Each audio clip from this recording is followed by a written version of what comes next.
축복합니다. 우리 옆 사람 좀 인사 나누시면서 또 성도 간의 교제를 함께 했으면 좋겠습니다. 늘 따뜻한 성령 안에 거하십시오. 함께 인사 나누도록 하죠. 여러분, 저번 주 학교에서 체프를 인도할 때에 첫 선곡이 샬롬이란 찬양이었습니다. 샬롬, 샬롬, 샬롬. 굉장히 은혜되는 찬양인데요, 살롬이라는 단어들만 끊임없이 던지는 찬양이었습니다. 저는 이 학생들 자체가 이 찬양을 듣지 않으리라 믿는 사람 중에 한 명이거든요. 그래서 이 샬롬의 찬양이 나에게는 은혜가 되고 또 찬양팀에게는 은혜가 되겠지만 이 믿지 않는 학생들에게 과연 얼마나 큰 은혜가 될까 하는 마음으로 예배의 모든 시간이 끝이 났습니다. 그리고 시간이 끝난 이후에 집으로 내려왔을 때 한 학생이 저한테 인사로 샬롬 하고 문자를 보내주었습니다. 저는 뜬금없잖아요. 그래서 그 친구에게 저도 또한 샬롬이라고 이야기했지요. 너 예수님 믿는 친구니? 라고 물었을 때 아닙니다. 예수님 믿지 않는 친구인데 저한테 뭔가 부탁할 거리가 생겼어요. 출석 체크가 필요해요. 그래서 저에게 말하는 것이 샬롬 이라고 인사를 하는 겁니다. 얼마나 똑똑한 친구예요. 이렇게 인사하면 제가 거절하지 못할 거라는 걸 명확히 알고 있는 거겠죠. 그 친구는 저에게 출석을 요청했고 자기는 왔는데 깜빡하고 시스템을 켜지 않는 바람에 출석 인정이 되지 않았으니 제발 이해해 주시면 안 되겠는가 하며 마지막에 다시 샬롬 하고 인사를 주었습니다. 여러분, 책 볼 때 제가 강조했던 설교의 내용이 뭐였냐면 샬롬이란 단어를 주면서 내가 너희들에게 뭔가를 줄 수는 없지만 우리 하나님은 너희들에게 평강을 주신다. 우리 하나님은 너희에게 사랑을 주신다. 그걸 여러분 30분 동안 목 핏줄 세워가면서 열변을 토해놨거든요. 그리고 이 친구가 저에게 샬롬으로 인사를 했으니 저도 뭔가 반응을 해야 되는 상황이 되었잖아요. 그래서 저는 그에게 말해 주었습니다. 너의 출석을 내가 인정해 주는 건 어렵겠지만 그러나 샬롬의 하나님이 그럼에도 불구하고 네 마음을 불편하지 않게 하기를 바란다. 너가 지금 말한 그 평안의 하나님께서 그 샬롬의 마음을 너에게도 주어서 내가 비록 너에게 출석 인정을 해주지 않아도 네 마음이 불편해지지 않기를 바란다. 그리고 말해주었죠. 이게 바로 신앙이다. 신앙은 내가 원하는 것을 얻음으로써 샬롬한 것이 아니라 내가 도저히 용납할 수 없는 상황과 이해할 수 없는 조건 앞에 서 있어도 그것으로 인해서 불평하지 아니하고 그것으로 인해서 감사하며 샬롬할 수 있는 것, 이것이 하나님을 향한 우리의 신앙이다. 너가 인사한 것처럼 난 너가 샬롬하길 바란다. 답장이 없습니다. 그 이후로는 이 친구가 저에게 어떤 답도 주지 않았습니다. 저는 기도하고 있습니다. 그의 마음이 불편해지지 않기를. 저는 사랑하는 우리 성도님들 모두에게 샬롬의 인사를 던져봅니다. 사랑하는 성도 여러분, 샬롬 하시길 바랍니다. 평안하십시오. 그러나 바라셔서는 안 됩니다. 이 평안함은 내 삶의 어려움이 바뀌어져서나 내게 불어오던 파도가 멈추어져서 평안한 것이 아니라 태풍 속에서도 누구의 손을 붙잡고 있기에, 하나님의 손을 붙잡고 있기에 평안한 겁니다. 주가 나를 지키시리라. 아버지가 나를 인도해 가시리라. 그러니 우리에게 있어서 샬롬의 인사는 무엇보다 은혜롭습니다. 우리 옆 사람에게 다시 한 번 더 인사 나눴으면 좋겠습니다. 샬롬, 평안하십시오. 왜 이런 인사로 우리 시작하고 있겠어요? 여러분, 오늘 사도 바울의 상황 좀 보세요. 어디서 여기 평안을 찾을 수 있냐고요. 하나님 앞에서 샬롬의 인사를 빌어주는 이 사도 바울이 이스라엘 민족들에게, 또한 하나님을 믿는 사람들에게 에베소서, 골로새서 등등의 수없는 성경을 기록했던 이 자가 성경을 기록하는 제일 처음 뭐라고 기록했냐면 너희에게 하나님의 평강이 있기를 바란다요. 그리고 대부분의 성경을 마무리 지으면서 또 했던 이야기가 우리 주 여호와의 사랑이, 평강이 너희에게 있기를 원한다 였어요. 이 사도 바울이 끊임없이 성도들에게 빌어주고 있었던 것이 바로 샬롬이었습니다. 샬롬하라, 샬롬하라. 그런데 여러분, 그럼 이제 우리는 사도 바울의 삶 안으로 들어가서 샬롬한가 보아야죠. 평강한 사람이, 평안한 사람이 평안을 불어줄 수 있잖아요. 여러분, 부자가 너 부자 되라 말해야 좀 마음에 와닿기라도 하지. 가난하기 철저히 가난한 사람이 당신이 부자 되길 바랍니다, 그렇게 마음속에 와닿지 않잖아요. 그러나 이재용 씨가 이게 딱 써셔서, 자 여러분 저를 보세요. 제가 여러분들에게 부자 되는 방법을 알려드릴게요. 키가 쫑긋대실 거 아니에요. 뭐지? 이재용 같은 사람이 알려주는 부자의 방법은? 지금 사도 바울은요, 오늘의 이 성경에서는 감옥에 있다가 벨릭스라고 하는 이 앞에 서 있습니다. 총독이지요. 이는 이스라엘 다스리는 총독이 되어 있습니다. 그런데 이 벨릭스의 신분이 그리 대단하지 않습니다. 지금은 총독이 되어 있지만 벨릭스는 원래 로마 황실의 노예였습니다. 로마 황실의 노예로 살다가 그 왕비에게 잘 보이는 바람에 왕비가 그를 신분 상승시켜줘서 총독의 자리까지 진급한 사람이에요. 철저하게 가난했던 사람이었고, 어쩌면 이 벨릭스란 사람 자체는 별 볼 일 없는 사람이 지금 이스라엘의 총독으로 와 있어요. 그런데 여러분, 이런 사람에게 지금 이스라엘의 더둘로라고 하는 변호사가 하고 있는 아부를 한번 보십시오. 3절입니다. 우리 함께 읽어보았으면 좋겠습니다. 같이 읽겠습니다. 시작.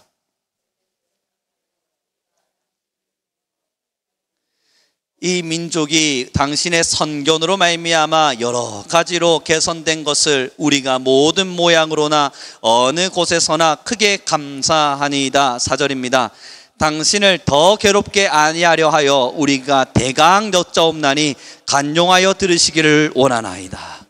이스라엘 사람들이요, 지금 유대인의 그 지도자란 대제사장들이요, 그리고 도들로라고 하는 변호사가요, 지금 이 벨릭스 앞에서 아부를 하고 있어요. 왜 그러냐면, 저 사람, 내 눈에 가시 같은 저 사도 바울 한 명 죽이자고 이런 아부를 떨고 있는 거예요. 아양을 떨고 있다고 표현할까요? 아니면 이 사람을 치켜 세워주고 있어요. 이유와 목적은 하나입니다. 사도 바울을 죽이고 싶은 거예요. 그러면 여러분, 이제 사도 바울의 마음으로 들어와 보자고요. 수없는 성경에 평안하라, 평강하라, 안식하라, 주 여호와 너희 하나님이 너희와 함께 하시리라 라고 말씀을 기록했던 이 사도 바울의 삶은 지금 원수들이 드글드글한 겁니다. 자기를 죽이려고 하는 사람들이 가득해요. 지금 더둘로와 수없는 변호사들이 앞에 서서, 유대인들이 앞에 서서 저 사람 좀 죽여달라고, 저 사람 좀 죽이자고 건면하고 있어요. 벨릭스 앞에서. 평안할 수가 없죠. 평강하지 않습니다. 그런데 어떻게 이 사도 바울은 평안을 빌고 있죠? 사랑하는 성도 여러분, 평안하십니까? 우리 사랑하는 귀한 성도님들의 심령과 마음은 평안하십니까? 돌아보니 부족한 것이 없네요. 이 정도면 만족해야지. 평안하다. 정말 그러십니까? 아니면 눈앞에 보이는 태풍도 있고 나를 찌르고 있는 가시덩불도 보이는데 그럼에도 평안하십니까? 사도 바울이 왜 평안했을까요? 이 수없는 원수들 앞에서, 자기를 죽이려고 하는 수없는 사람들 앞에서 어떻게 평안할 수 있었을까요? 저저번 주의 말씀과 끊임없이 연결됩니다. 그에게 있어서 중요한 건 생명이 아니었다고요. 그에게 있어서 중요한 건 사명이었다고요. 지금 내가 사명을 향해 걸어가고 있다면 상황이 어찌됐건 나는 평안한 거예요. 상황이 어찌됐건 하나님이 여전히 나를 사명으로 쓰고 계시니 지금 이 상황 속에서 기뻐할 수 있는 거예요. 여러분, 행복이라고 하는 찬양이 가사가 처음이 어떻게 시작됩니까? 화려하진 않아도 정결하게 사는 삶, 가진 것은 없어도 감사하며 사는 삶, 비록 짧은 나의 삶,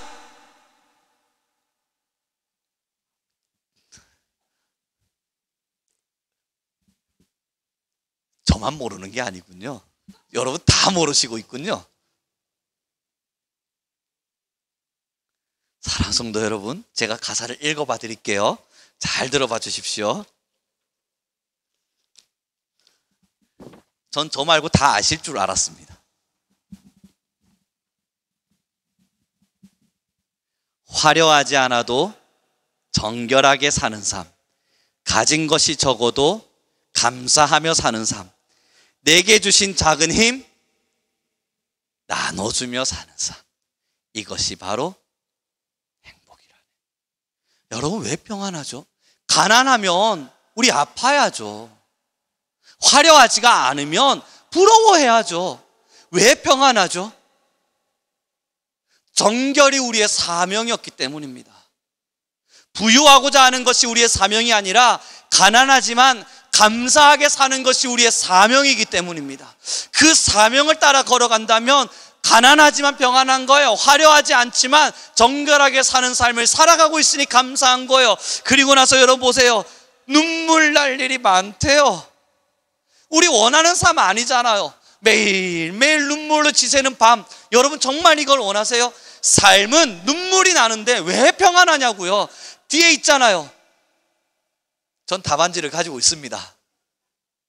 눈물 날 일 많지만 기도할 수 있으니까요. 하나님 앞에 기도할 수 있음이 나의 사명임을 아는 거예요. 그래서 여러분 예전에 믿음의 선진들이 그랬잖아요. 눈물 날 일이 생겼냐? 그건 하나님이 너보고 기도하라고 주시는 신호다. 너무 기도를 안 하니까 제발 이런 눈물 날 일로 통해서라도 기도하라고. 눈물 날 일 많지만 기도할 수 있는 것, 여기가 우리의 사명의 자리거든요. 생명을 유지하는 것이 목적이라면 눈물 날 일이 없어야 돼요. 내가 살아가는 삶이 중심이라면 눈물 날 일이 지워지는 게 바람이에요. 그러나 눈물 날 일이 있어도 괜찮은 이유는 기도의 사명을 부여잡고 살고 있기 때문이에요. 그 뒤에도 있네요. 억울한 일 많으나 주를 위해 참는 거예요. 억울한데 왜 참아요? 들이받아버리죠. 여러분 이렇게 인상 한번 딱 써보세요. 인상 딱 쓰면 이렇게 염소되는 분들 있잖아요. 그분들 조심하랍니다. 저도 이번에 들었습니다. 그 한 분의 어르신이 사람 만날 때 어렵게 생각할 필요 없대요. 딱 만나서 그 사람 인상 미간을 보래요. 미간이 염소 모양으로 딱 이렇게 돼 있으면 무조건 피하랍니다. 다행히 저 말고는 없네요. 여러분 억울하면 염소처럼 들이받으면 되잖아요. 근데 왜 참냐고요? 오늘 성경에 말하네요. 주를 위해 참는 것이 나의 사명이었다고요.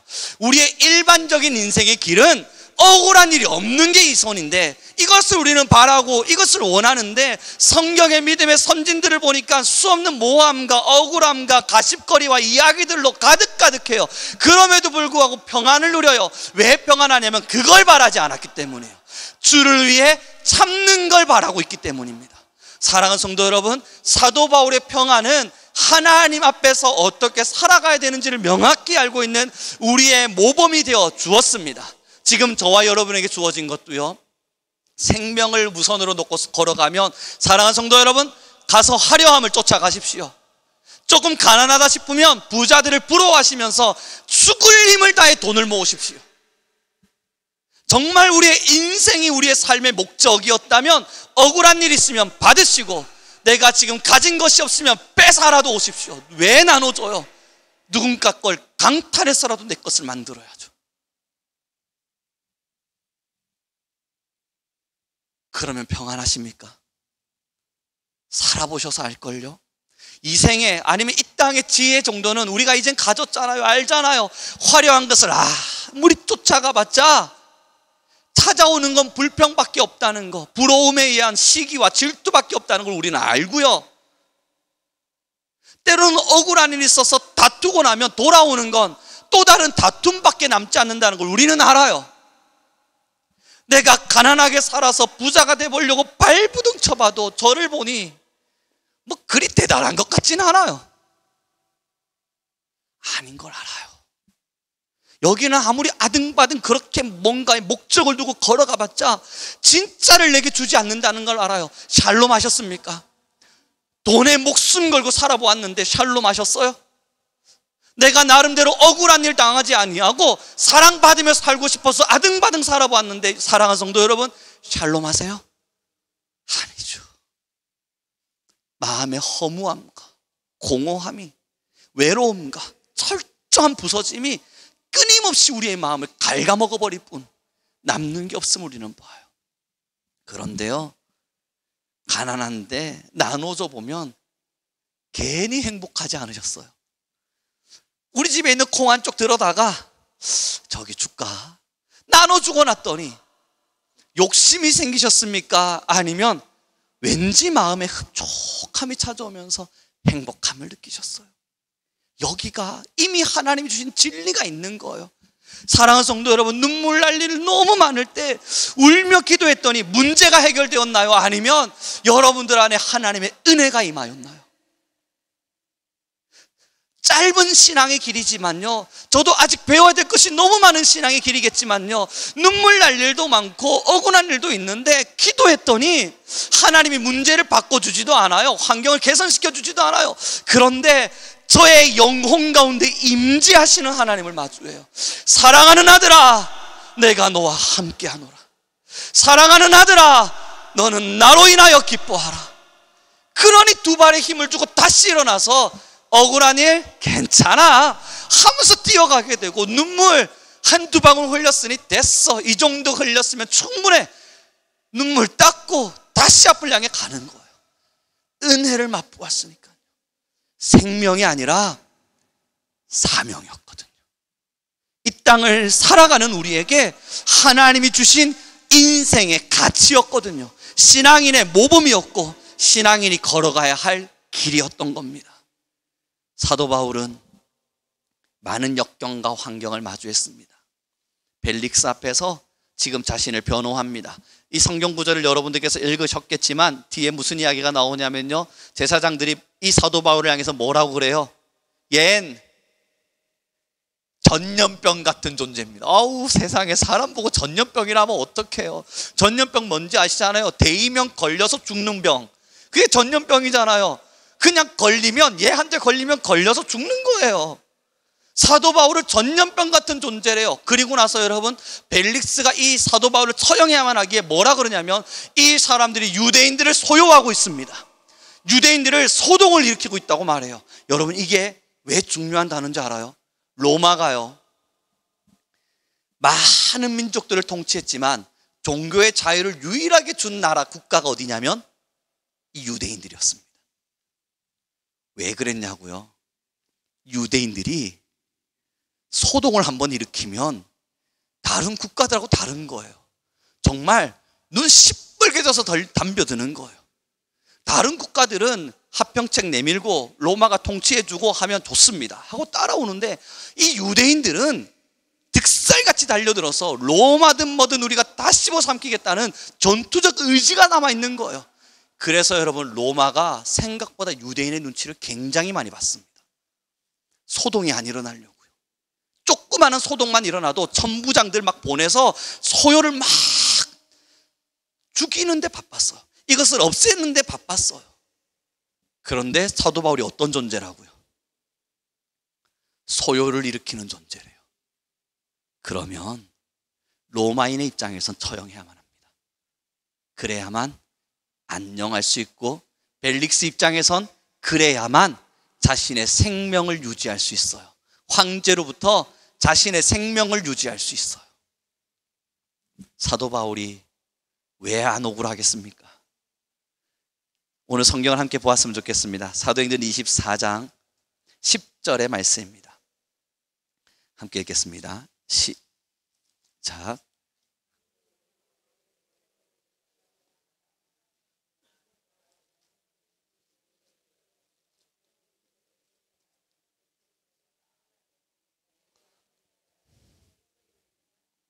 사도 바울이 이제 병명을 시작합니다. 11절입니다. 같이 읽죠. 시작.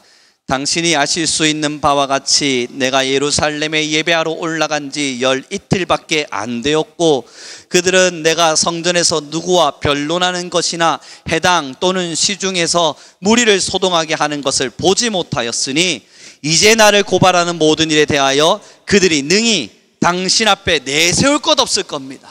사도 바울도 억울한 거예요. 그래서 나 이제 올라온 지 12일밖에 안 됐다. 그리고 이 유대인들도 안다. 내가 사람들하고 시중에서나 아니면 앞에서 변론하고 있는 모습, 사람들을 소요를 일으켰던 모습 본 적도 없을 거다. 그래서 증거를 내밀거나 증인을 내세울 수 없을 거다 라고 변명하고 있는 것이 오늘 우리가 읽은 이 성경 구절이었습니다. 사도 바울도 지금 억울한 거예요. 자기가 정말 소동을 일으키려고 왔나요?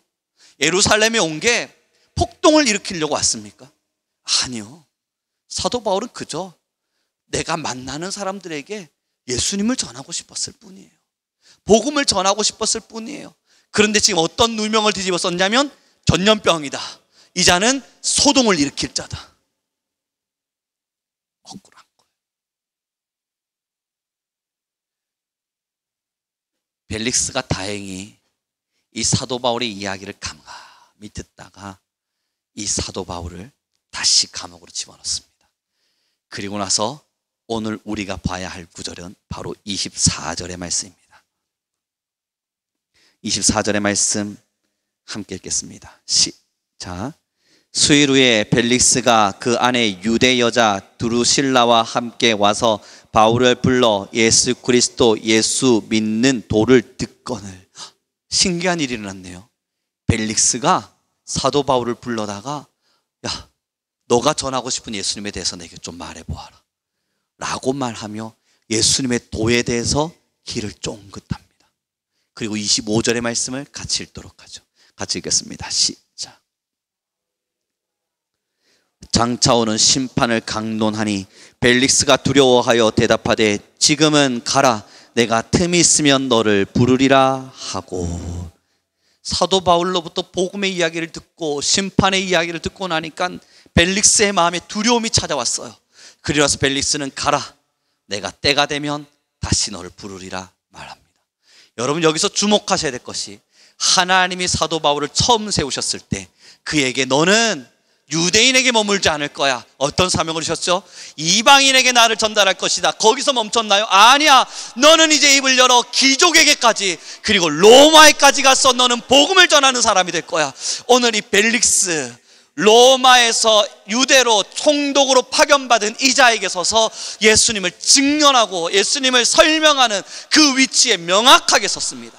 하나님은 실수치 않으시고 이 어려운 역경들을 통해서 사도 바울을 벨릭스 앞에 세우셨어요. 사랑하는 성도 여러분, 이게 은혜인 거예요. 역경이 없길 바라면 안 돼요. 그러나 사명에 사로잡히면 이 역경의 길을 거쳐서 하나님이 주셨던 그 사명의 자리, 너는 귀족에게도, 너는 가서 나중에 황제에게도 복음을 전하게 되리라.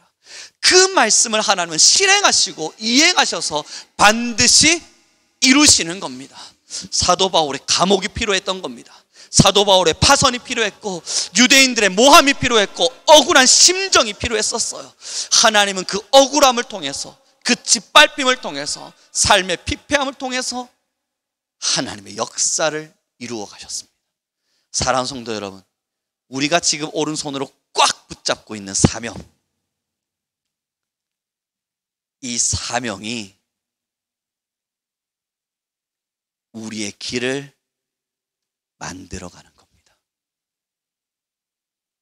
그럼에도 이 사명을 내려둔 채 내 삶에만 시선을 빼앗기고 이 삶의 안녕과 이 삶의 평안과 이 삶의 잘됨과 삶의 어떠한 것을 채우기에 아등바등거리면 우리가 버린 건 하나님이 나를 이 땅에 창조하신 목적을 버린 게 됩니다.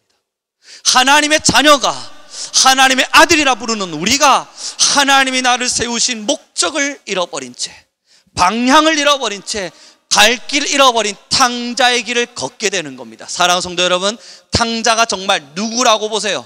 탕자는 어떤 사람이 탕자라고 느껴지세요? 탕자는요, 교회 안 다니는 사람, 예배 안 드리는 사람, 신앙 떠나버린 사람이 아니라 진짜 탕자는 하나님이 왜 나를 이 땅 가운데 여전히 살게 하시는가, 사명과 목적, 아버지 집에 거함으로써 하나님의 심부름과 말씀하심, 하나님의 집에 거함으로써 아버지의 음성과 하나님의 부탁하심을 듣지 못한 채 내가 원하는 삶의 길을 따라 여전히 걸어가는 사람들, 그들이 바로 탕자입니다. 그 탕자가 아버지 집으로 돌아왔을 때 결심은 뭐여야 되냐면, 내가 이제 아버지의 집에 종으로 살리라. 하나님의 말씀과 하나님의 부탁하심에 나의 길을 세우고 다른 것에 방황하지 아니하고 아버지의 말씀을 따라 살리라. 사명에 붙잡히는 거예요. 여기에 붙잡혀야만 진짜 신앙의 맛과 하나님의 자녀됨의 기쁨과 생명보다 더 소중한 사명의 가치를 알게 됩니다. 사랑하는 성도 여러분, 사람이 어떻게 그렇게 걸어갈 수 있는가 핑계대기엔 사도 바울이 그리 걸었고, 아우 그 사람은 성경에 나오는 사람이니까 그렇지 라고 말하기엔 우리의 불과 몇십 년 전의 성도들과 신앙인들이 그리 걸어주었고, 그리고 우리가 다음 세대에게 부탁하고 있는 것도 너희도 그런 삶을 살아라. 너희도 하나님의 사명에 붙잡힌 삶을 살아라. 너희는 주님의 사명을 따라 살아라. 가르치고 있잖아요. 정작 못하는 건 우리일 뿐. 이제 우리가 걸어가야 될 가치가 여기 있습니다. 문제가 뭐냐고요? 26절의 말씀을 함께 읽겠습니다. 시작.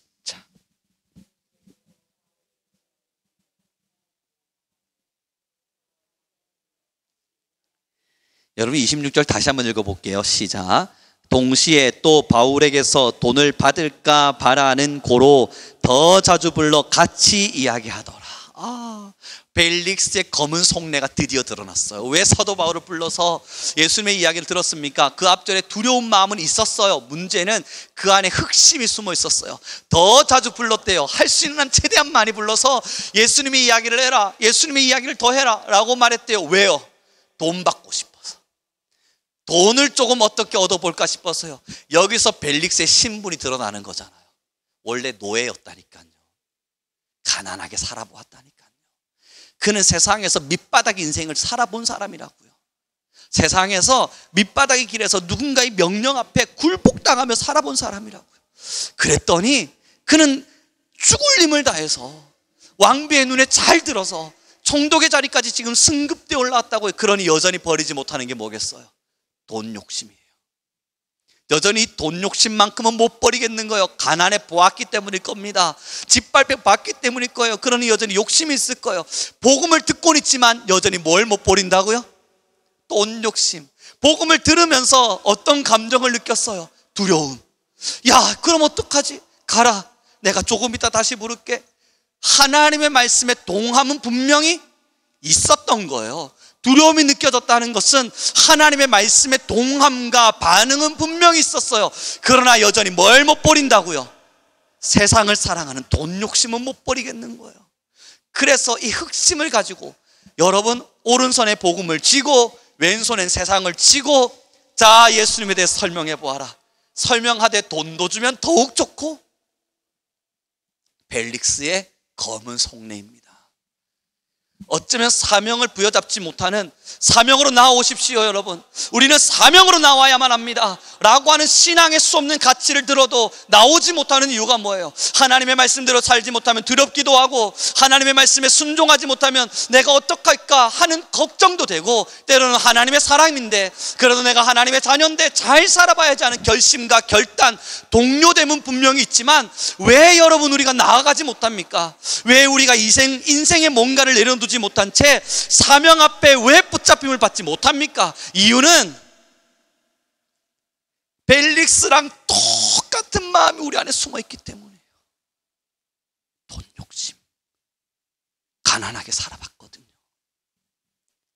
잃어보았거든요. 아파보았거든요. 누명도 뒤집어서 봤거든요.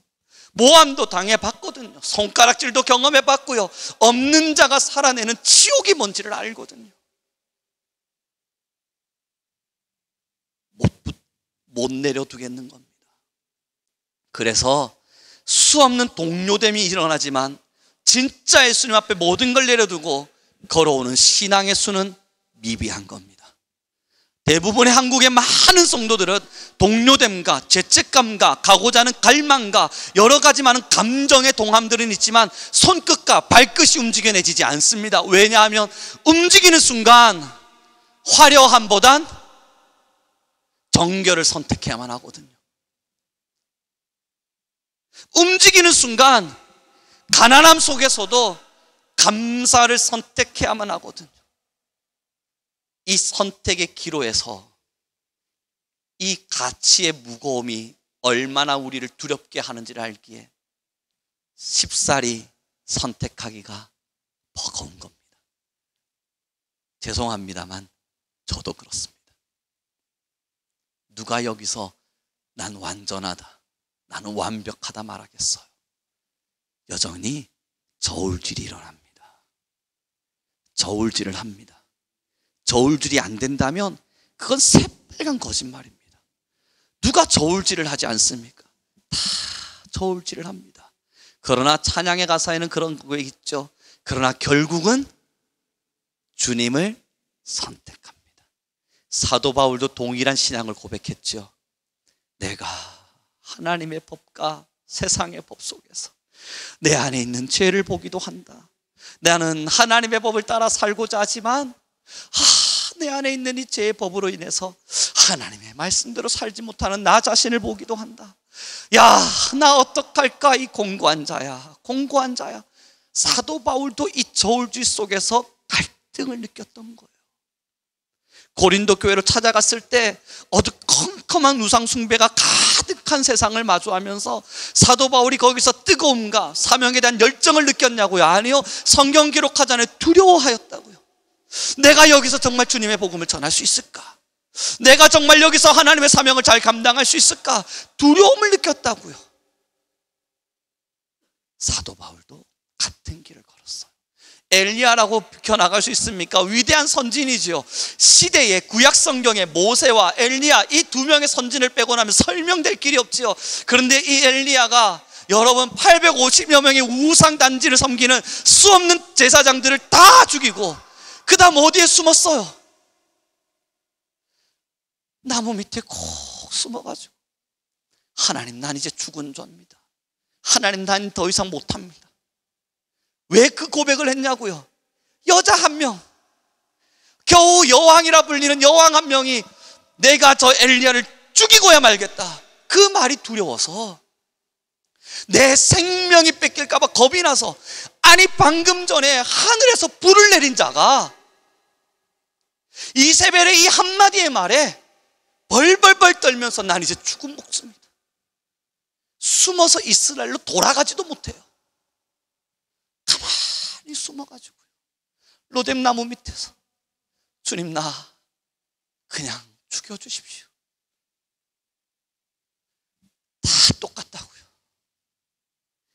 불 내린 자도 로뎀나무 밑에 숨는 거고요. 사도 바울과 같은 위대한 선진도 두려워하며 걱정했다고요. 이 모든 저울질은 저와 여러분에게도, 믿음의 모든 선진들에게도 있었다고요. 그러나 생명보다 사명이 우선돼야 된다는 가치를 버릴 수가 없어서, 그래도 나 같은 자를 살리신 예수 십자가의 사랑을 모른 척할 수가 없어서 결국은 예수님을 선택한 거라고요. 들이받고 싶어도 결국은 예수님을 선택한 거고, 감사가 안 나와도 결국은 예수님을 선택한 거고, 화려한 삶이 너무 부러워 보여도 결국은 예수님을 선택한 거였다고요. 싸움이 없었던 것이 아니라 싸움에서 이겼던 겁니다. 이제 우리 차례예요. 우리가 걷는 모든 걸음 속에 여러분 정말 아무 걱정과 염려 없는 샬롬이 일어나기를 원하세요? 기도했더니 도깨비 방망이처럼 부유함이 생겨나고, 하나님을 위해서 내가 살겠다 결단했더니 홍해 바다 갈라지듯이 믿는 자들이 막 몰려들어오기 시작하고, 하나님 내 삶에 축복을 내려주소서 이야기했더니 하늘에서 불이 떨어지듯이 나의 자녀들은 갑자기 태평성대를 누리고, 내가 하는 일들은 점점 더 확장되어져 가면서 놀라운 기적이 일어나고, 하나님 나를 미워하는 자들이 없게 해주십시오 이야기했더니 전 국민이 나를 막 사랑하고,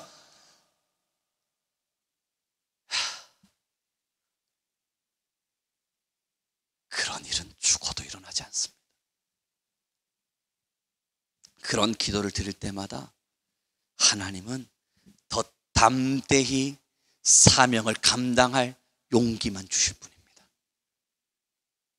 더 담대히 사명을 감당하라 다리에 힘을 불어넣는 겁니다.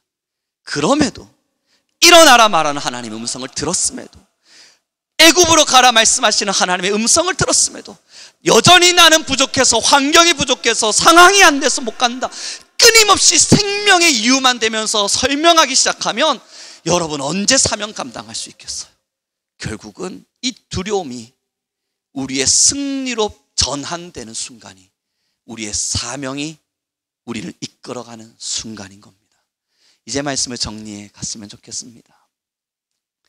벨릭스가 우리일 수 있습니다. 두렵지 않다는 게 아니죠. 벨릭스도 하나님의 말씀을 들었으나 두려워하게 했습니다. 여러분 신앙생활하고 성경 공부해보면 아시잖아요. 말씀 저도 많이 나눠보거든요. 개인적인 성경 공부도 해보고 팀플로 성경 공부도 해보면 말씀에 다 반응이 일어나요. 대부분의 많은 성도들이 하나님 말씀을 들으면서 그럼 내가 이제 잘해볼게요. 근데 저는 뭔지는 알아요. 근데 하기가 싫어요.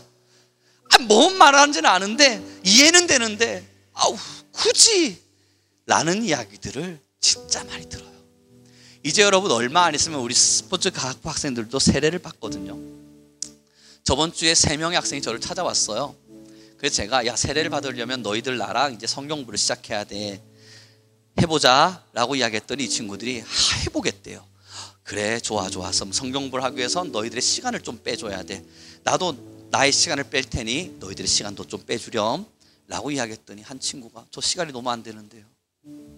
야, 나누려면 시간이 필요한데 다른 방법은 없겠습니까? 시간 없이 어떻게 나눠요? 야, 그건 불가능한데. 그럼 목사님 그냥 기록해 주시면 제가 읽어보면 안 될까요?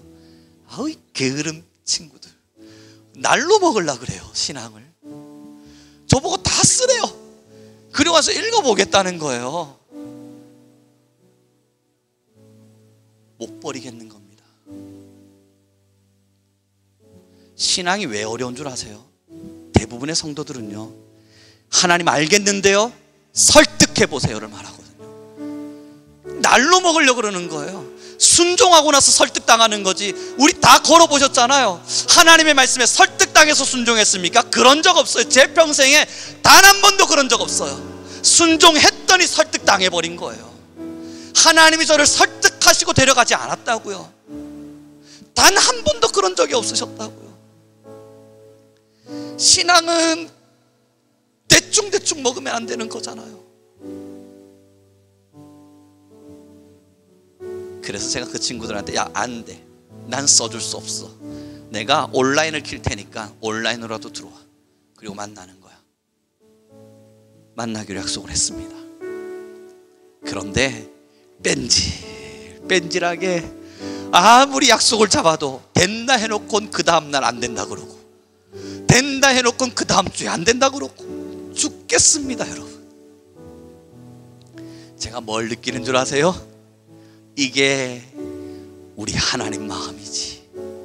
하나님도 나 같은 일을 참으셨는데 나도 참아야지. 그러면 지금도 구걸하듯 약속 시간 잡고 있습니다. 빼줄게. 내가 이 시간을 비워둘게. 만나자니까. 여전히 뺀질합니다. 하나님이요, 가자 사명으로. 예, 주님 가겠습니다. 그런데 여러분 아시지 않습니까?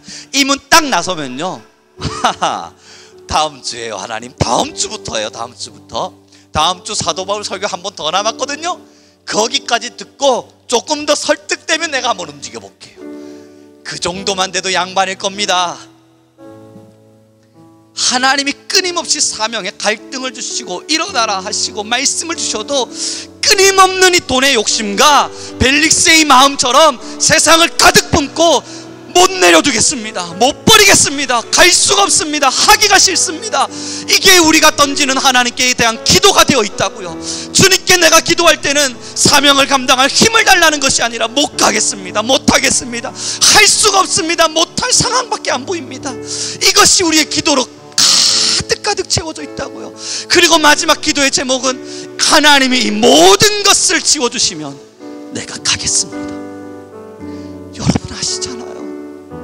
우리 다 알잖아요. 그런 경우는 단 한 번도 없었다고요. 성경에 어디에도 드러나지 않고 어떤 사람에게도 일어나지 않았다고요. 그런데 만약 나에게 일어난다면 그거 하나님 아닙니다.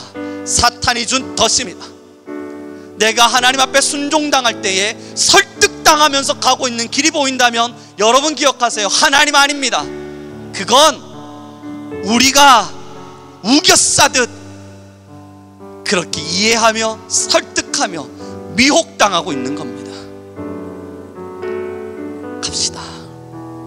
생명보다 사명을 우선히 여겨가며 화려한 삶보단 정결한 삶을 선택합시다. 눈물 날 일 많아도 기도하며 걸어가고, 억울한 일 많으나 주를 위해 참으며 걸어갑시다. 이 길이 사명입니다. 우리 함께 기도하며 걸어가길 바랍니다. 함께 기도합시다. 하나님, 이제 우리 안에 하나님의 사명감을 허락하소서. 이제 우리 귀한 모든 성도 안에 하나님의 말씀을 허락하소서.